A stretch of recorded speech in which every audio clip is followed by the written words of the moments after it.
hearts of the old Negro spiritual. Free at last, free at last.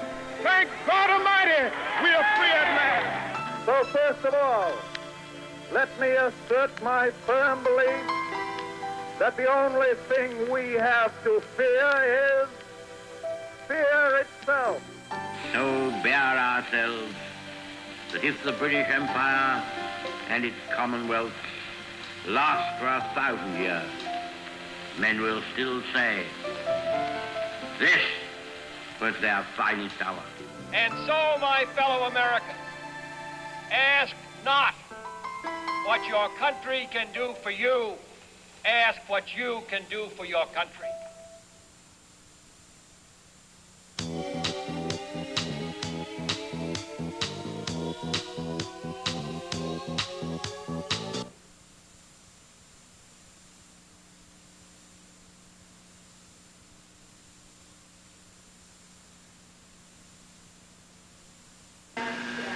I'm here with Wichita Mayor Bob Knight and GOP gubernatorial candidate. Mayor Knight, it's nice to meet you. It's nice to meet you. I'd like to start with the simple question of why do you want to be governor of Kansas? Well, first of all, I've spent the last 23 years in public service, and 21 of those years were on the Wichita City Commission, which became the Wichita City Council. I've served as mayor 7 times, in the aggregate 14 or 15 years. I spent 2 years as Secretary of Commerce and Housing in Topeka.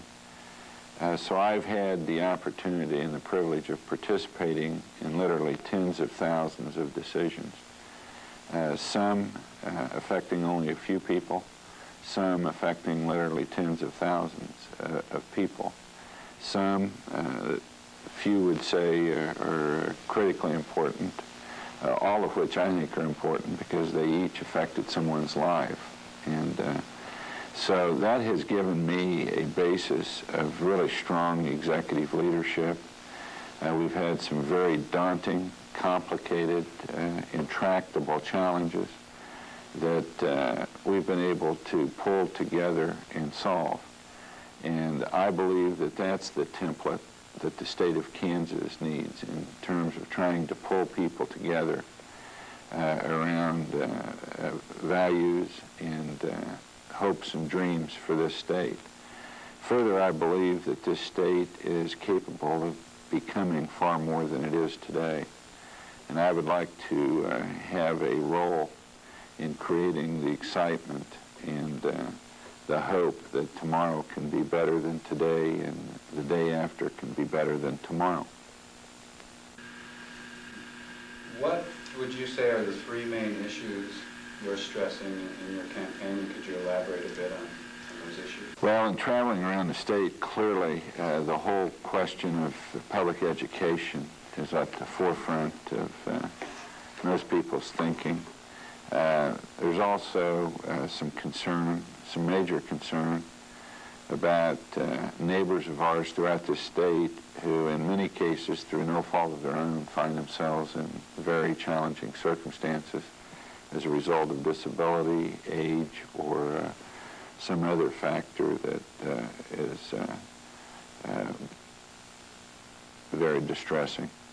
And you know, when I look at the state of Kansas and I look at public education, or I look at the delivery of social services, or I look at those quality options that most of us citizens want for our children and our children's children, they all require a very strong economy. If you're going to make economic sense out of excellence in education, excellence in the delivery of public services, you have to have a strong, expanding, sustainable economy. So that's what I have spent the lion's share of my adult life working with, and I believe that it's the only lasting answer to some of the questions that are looming today. In Topeka, I'm sure the case is across Kansas, we keep hearing about the crisis, the budget crisis, and school officials sometimes say this is the worst in pre-World War II and in those sorts of terms. First of all, how does a $700 million shortfall occur? I mean, do people not know? Have a census is coming as an executive, and you can comment on that. And also, how do we solve something like this? Well, I've put together 22 municipal budgets, the largest municipal budget in the state of Kansas by a large margin. I know something about budgeting, and not because I have such novel insight or a keen intellect. It's because I've spent a lot of time working on them. And from a distance, it's clear that you had tax cuts, and you had the expenditure increases, and you've had a recession. And the combination of those things has had to drive what I suppose several years ago was a $600 or $800 million surplus into probably a $700 or $800 million deficit. But if you're going to cut taxes, you have to cut expenditures, or you certainly have to have a growth factor in your economy that would compensate for those cuts. And it doesn't appear as though that was the case. And so as a result, you have some major financial challenges right now. And how do you view Kansas getting out of this challenge? Do you have a specific thought? Well, in terms of specifics, it's really pretty difficult to have specifics. I think there's a lot of presumption for those that have specifics when they don't even know what the legislature is going to do. If you would like specifics, why, you would at least have to give me several weeks until they put together some kind of budget that they pass. But I certainly recognize that it will be highly unlikely that they'll do anything other than maybe some stopgap measure. I'm reading now that perhaps the governor is interested in doing something that would not just be short-term. But in all likelihood, the next governor is going to have to deal with the aftermath of this particular set of circumstances. And I'll come out with some kind of proposal that will give specifics, you know, in the next 3 or 4 weeks whenever they adjourn and come up with some kind of budget for next year. I still say that the way you bring back equilibrium in terms of financing state services, you know, excellence in education, excellence in the delivery of services that most citizens have grown to expect, is that you have to have a strong economy. And if you're going to have a strong economy, you have to have a circumstance where you have a high level of productivity. To have high productivity, you have to have quality innovation. And, you know, my fear for the state of Kansas is that for whatever reason we've grown complacent and comfortable. And in a world that's changing with disconcerting swiftness, when you have change and challenge blowing through our lives at a pace and at a velocity that's unparalleled in human history, you really have to have a good plan.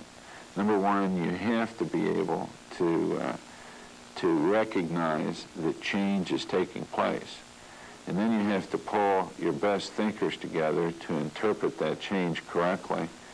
And then you have to have the political will to confront the reality of that change. Because the world we're living in today is a world of enormous competition. And in order to be competitive and not just survive, but thrive, not just be unbroken, but be better and stronger, you have to have a good plan. You have to have the citizens of your state supporting that plan. We have some really remarkable assets to work with. We have very productive people. Throughout this state, the width and the breadth of this state, you have very, very productive, hardworking people. So you have the human assets. The financial assets are also really quite remarkable for a state of 2.6 or 7 million people. If you had the right kind of planning and you had your best economic thinkers realizing that you can't just put a plan together one year and believe that it's going to last you for 5 or 10 years. It's something that requires continual refining. It requires you to continually adjust to changing conditions. But I believe that given our human resources and our financial resources, we ought to be the headlight, not the tail light. I mean, we ought to be leading the nation. You know, it really hadn't been that many years ago when William Allen White wrote, you know, it was probably at what turn of the century, 1900, 1898, somewhere in there. You know, he wrote a very famous editorial in which he said that if it happens in Kansas, it becomes history in the country. And what he was meaning by that, and it was really a primer, I think, on economic development. What he was really saying is we need to stop complaining and get on with the business of building a powerhouse economy, if in fact we have those resources that I described, and we do. You know, we have an agricultural sector that's the most productive in the world. I mean, produces more product per person than any other farming region in the world. We have aviation workers within a few minutes of us using the most advanced technological manufacturing on this planet, producing the very finest aviation products in the world. You have this incredible Johnson County, Northeast Kansas, Douglas County sector that has this incredible technology and service provision capability. If you look at Kansas as one economic unit, you have to walk away impressed with our potential. Our problem is we're not reaching our potential. And my view is that most citizens are far out ahead of most elected officials. They see things and experience things in their daily lives on the job, and they know that somehow it's not connecting in. There's not a congruency between what they're experiencing and the way government's reacting. And it's not because you have evil people or people that don't care, but their thinking is not modern in this area. And I believe that, again, that we have the potential to advance and succeed, and that it all is going to require pulling together rather than pulling apart. And so many strategies today are geared toward separating people, win-lose situations, not win-win situations. And generally that means you haven't kept your eye on the public interest. Somehow or another you've been consumed by private interest at the expense of public interest. I think the key to succeed is to have that in balance. A strong private sector that is working very comfortably with the public sector. The public sector recognizing it doesn't hold all the keys to the economic kingdom, but they have some roles and they have some responsibilities, and they should be carried out with some measure of distinction. So, are you possibly talking about something like fairly soon after being elected, some sort of summit, and maybe of that nature, and sort of focusing on what you're talking about? Well, if you would look at what has happened in Wichita over the last 10 or 20 years, you would see that in so many different areas, I've called together the best thinkers that I could find to guide. I don't have to be the smartest guy in the world. I don't have to have this incredibly novel insight. What I should be, however, is a very good listener. And once you have a consensus by your best thinkers on whether it's a social service delivery system, whether it's building a stronger economy, whether it's sustaining excellence in public education, whatever it is, bring together your best thinkers and ask them to participate in giving you their very best guidance, and then have the political will to carry it out.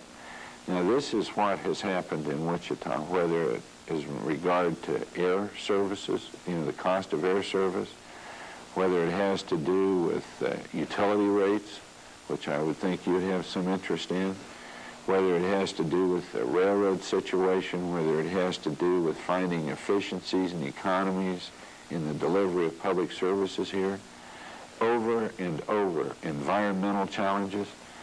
I've called together, and I've never been turned down, the best thinkers. They give me their best advice on public safety, how we can reverse some of the very terrible concerns we had about rising violent crime, and really take action, collective action, to reverse those trends, whether it's revitalizing the core area. All of these are a result of collaboration and pulling people together. Unfortunately, that isn't always the case in the way some people look at the world, and their worldview is that they can advance at other people's expense. And again, that is not a modern view. And those that hold that view are going to find themselves in backwater economies, in very cramped futures, and I don't think that that's necessary. I don't believe most citizens think that's necessary. And almost every difficult, intractable problem has a discernible solution if you're willing to pull together and not pull apart. And again, I think that's the template for the state. Every single individual in this state is important. Every single individual ought to have standing.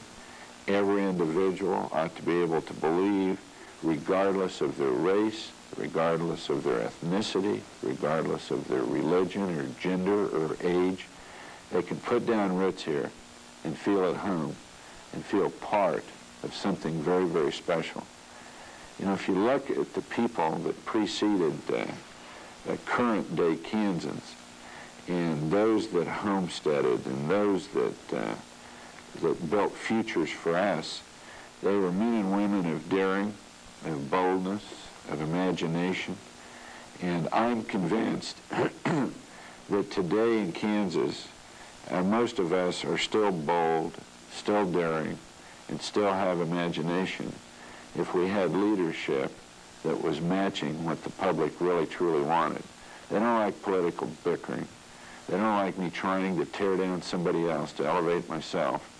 I mean, if I have good ideas, I shouldn't have to do that. And let's let the election of governor in this state be a contest of ideas, you know, not somehow finding the best path of destroying somebody or trying to embarrass somebody. I'm capable of doing that on my own to myself, so I don't need somebody else doing it. So in that sense, there's, of course, different styles of executive leadership. Would you classify, if you were governor, the idea of being an activist governor in that sense? Well, I am an activist in the sense of seeing things that could be better and working with my neighbors to achieve improvement. You know, victory is not always measured in miles. Sometimes it's in inches. Every day is not a sunny day. Sometimes there's rainy days. You know, it's not always peaks and summits. Sometimes there's a few valleys. But that's the benefit of living in a state like Kansas, where you have people that are used to hard work, they're used to deferring gratification, they're used to assisting their neighbor that needs a helping hand. Those are incredible qualities. You know, it's not something that, you know, you can just pretend to have. It's either authentic or it isn't. And I believe that the kind of people we are in Kansas should give us an advantage in the future if we had leadership that was calling us to our highest capability. Education. I'm hearing people criticize public education, talking about school administrators, they're the fault, it's all this bloated bureaucracy. You know, I look around, and I travel around this state, and I see truly committed professionals, turning out students, by the way, that compare with the rest of their peers in America very favorably, you know, in terms of the percentage of our students that graduate from high school, the percentage of our students that go on to college, their ACT and their SAT scores. What I think we need to be doing is building up, not tearing down. And as I meet with these superintendents from around the state, there's a tremendous sense of frustration. And the frustration is that somehow they've been placed in a position of being adversarial. I mean, it makes absolutely no sense. I am passionate about public education. You know, I came from a family that had very little formal education. They didn't have the opportunities that I've had. But as a result of public education, going through public schools here, having the benefit of working my way through Wichita State University, I've had opportunities for my life that my parents could have never dreamed of if they were alive. They would have never dreamed that their son would have had an opportunity to be the mayor of this city. They would have never dreamed, in their wildest dreams, that they would have had a son that has the privilege of running for the governor of the state of Kansas. So I think all of this goes back to the manner in which we can access opportunities to improve ourselves through education, to become more civil, to become more caring, to become more productive. And, you know, that's why I'm running for governor. I'm going to ask you just a quick issue question since we've asked other candidates. One is, do you favor the initiative petition for Kansas? I haven't given it any thought. I have not been in any group that's discussed it. I do believe deeply in citizens' rights to affect their lives. I believe deeply in home rule, which I don't think you find very many defenders in Topeka today. I believe most decisions that are made closest to the people being affected are generally the best decision. So I would be a strong voice for that, and hopefully not be co-opted, because I would, you know, be amongst the Topeka Club. Do you favor allowing slot machines in non-casino venues, which has been in the matter? I don't personally. I didn't vote for the lottery. I want to be very direct without fudging or feigning. I didn't vote for the dog track options. My view is that our future is not tied around gambling. And I'm not trying to moralize. I'm just trying to tell you that in order to be productive and to be world leaders, I don't think that's part of the mix. But I may be in the minority among citizens, and I think the citizens should decide. And then there's a question that was forwarded to me from Alec Baby, age 6, from Topeka. He wants to know when, he wrote when you're elected governor, could he play baseball on the Cedar Crest lawn? Tell Alec he's certainly welcome. If I'm occupying the house, he would be one of the owners of the house. Well, thank you very much for spending time with us. It's nice to see you. I appreciate it. Thank you. Nice to meet you.